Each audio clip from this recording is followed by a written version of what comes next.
Wes. Assalamualaikum warahmatullahi wabarakatuh. Waalaikumsalam warahmatullahi wabarakatuh. Selamat pagi. Pagi, Bu. Bagaimana kabarnya hari ini? Alhamdulillah baik. Sudah sarapan semuanya? Alhamdulillah sudah. Oke, sebelum kita mulai pelajaran hari ini, mari kita berdoa terlebih dahulu. Mas Udin silahkan dipimpin, Pak. Berdoa mulai. Berdoa selesai. Ibu absen terlebih dahulu ya. Jian, Hadir, Bu. Salsa, Hadir Bu. Lisa, Hadir, Bu. Fitri. Hadir, Bu. Oke. Di sini Ibu akan menjelaskan kalimat langsung dan kalimat tidak langsung. Ada yang sudah tahu ini kalimat langsung? Belum, Bu. Yang kalimat tidak langsung juga belum tahu semuanya? Belum. Kita langsung ke materi saja ya. Oke. Kalimat langsung. Kalimat langsung adalah kalimat yang mengutip secara persis ucapan seseorang tanpa perubahan, menggunakan tanda petik. Intonasi mengikuti bentuk asli ucapan, biasanya didahului kata pengantar seperti berkata, menanyakan, memerintah. Selanjutnya ada kalimat tidak langsung. Kalimat tidak langsung adalah kalimat yang melaporkan kembali ucapan seseorang dengan perubahan bentuk, tidak menggunakan tanda petik, mengalami perubahan pada kata ganti orang, menggunakan konjungsi seperti bahwa, untuk, agar. Ada yang tahu tadi perbedaannya kalimat langsung dan tidak langsung? Perbedaannya apa? Kalau kalimat langsung menggunakan tanda Petik. Bagus. Oke, selanjutnya ada ciri-ciri kalimat langsung, yaitu menggunakan tanda petik sebelum dan sesudah ucapan. Yang kedua ada huruf pertama dalam petikan diawali huruf kapital. Yang ketiga terdapat jeda atau intonasi seperti orang berbicara. Yang keempat, kata pengantar bisa muncul di depan atau belakang.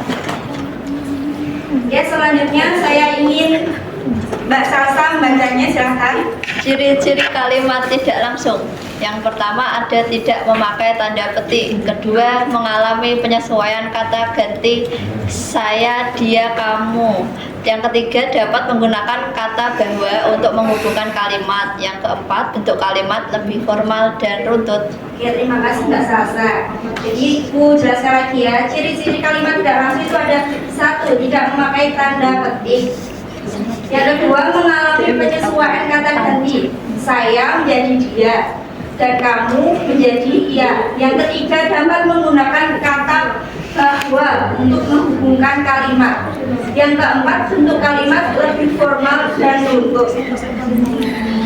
Baik, selanjutnya ada contoh kalimat langsung. Coba bacakan Mbak Dian, silahkan. Contoh kalimat langsung. 1.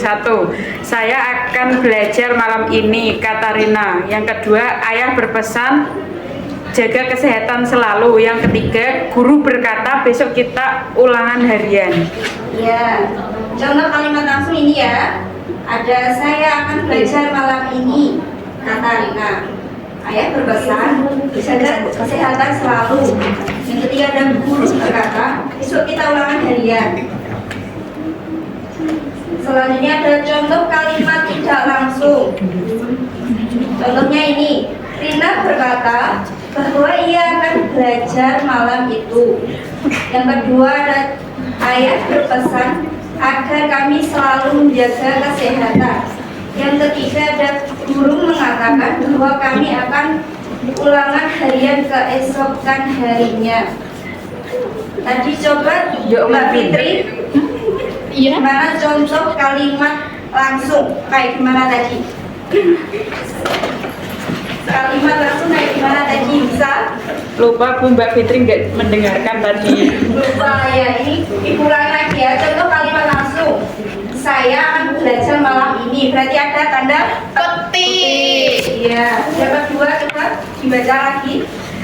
Ayah berpesan jaga kesehatan selalu. Oke. Coba Mbak Risa, gimana contoh kalimat tidak langsung? Kalimat tidak langsung tadi gimana Mbak? Guru berkata, besok kita ulangan harian. Tidak ya Mbak Risa, kalau kalimat tidak langsung seperti ini ya, Rina berkata kedua ia akan belajar maaf itu. Oke, selanjutnya ada perubahan dalam kalimat tidak langsung. Umumnya mengalami perubahan berikut. Kata ganti orang. Saya menjadi dia, kamu menjadi dia, kita menjadi mereka. Keterangan waktu. Sekarang menjadi saat itu, besok menjadi keesokan hari, tadi menjadi sebelumnya. Keterangan tempat. Di sini menjadi di sana. Langkah mengubah kalimat langsung menjadi tidak langsung. 1. Hilangkan tanda petik. 2. Sesuaikan kata ganti orang. Yang ketiga, sesuaikan keterangan waktu dan tempat. Yang keempat, ada tambahkan konjungsi bahwa bila diperlukan. Yang kelima, intonasi menjadi kalimat berita yang lebih formal. Oke, baik, di sini Ibu ada soal paragraf, ada 3 paragraf. Nanti kalian bisa memperbaiki kalimat yang salah ini ya.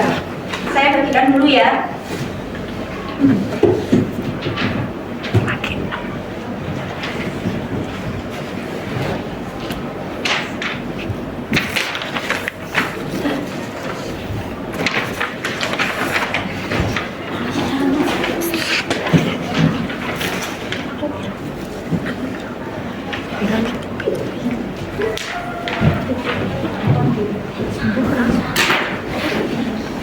Ibu kasih waktu 10 menit cukup? Kurang.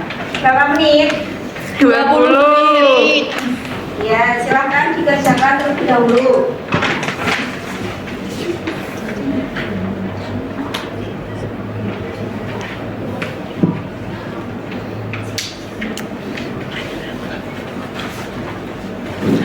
Sudah?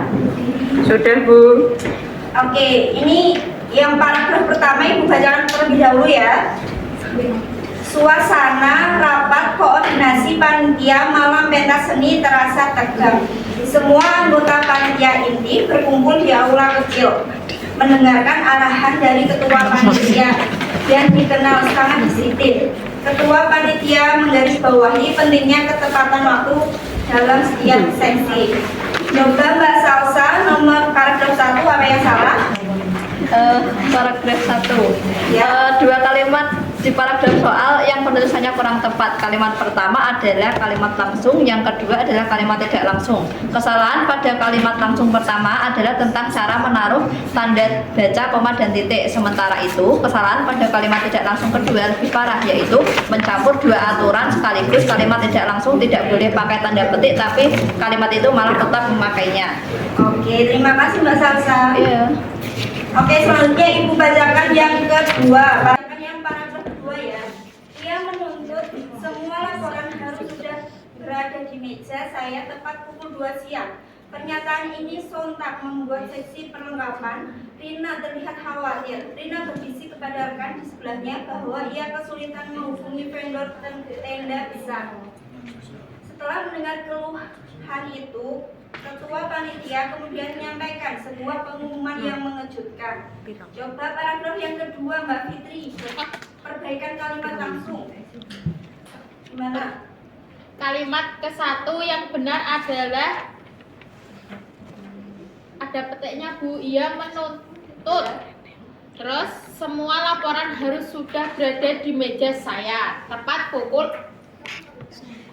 2 siang. Terus kesalahan pertamanya, setelah kata menuntut, kita tidak perlu pakai tanda titik. Jika kalimat pengiring ada di depan, kita harus pakai koma untuk memisahkan dengan kutipan. 1 Kesalahan yang kedua, tanda titik yang mengakhiri kalimat harus masuk ke dalam petik. Apapun tanda baca yang mengakhiri ucapan, titik, tanda tanya atau tanda seru harus selalu dikurung di dalam tanda petik dua penutup. Oke, terima kasih ya Fitri. Sama Bu. Yang ketiga, paragraf ketiga ini dibacakan ya. Ketua panitia mengatakan kalau dana yang telah dialokasikan untuk kebutuhan dekorasi terpaksa dipotong 15%. Keputusan ini segera menjadi topik pembicaraan hangat dan semua anggota panitia mulai menyusun rencana alternatif di dalam hati mereka. Coba Mbak Dian, perbaikan kalimat tidak langsung. Oke, perbaikan kalimat tidak langsung paragraf ketiga yaitu kalimat kedua. Yang benar adalah ketua panitia mengatakan bahwa dana yang telah dialokasikan untuk kebutuhan dekorasi terpaksa dipotong 15%. Kalimat tidak langsung gunanya adalah melaporkan ulang ucapan orang. Ciri khas kalimat ini adalah menggunakan kata penghubung seperti bahwa atau kalau. Karena kita sudah pakai kata penghubung kalau di soalnya atau bahwa di jawaban ini, kita wajib menghilangkan tanda petik 2 sepenuhnya. Kalau tanda petik 2 masih ada, itu namanya mencampur adukkan aturan dan membuat kalimat jadi salah. Ya, terima kasih Mbak Dian. Sama-sama Bu. Nah, jadi kalian bisa tahu ya bagaimana perbedaan kalimat langsung dan kalimat tidak langsung. Jadi Yep. bagaimana Mbak Dian? Kalimat langsung menggunakan petik. Oke.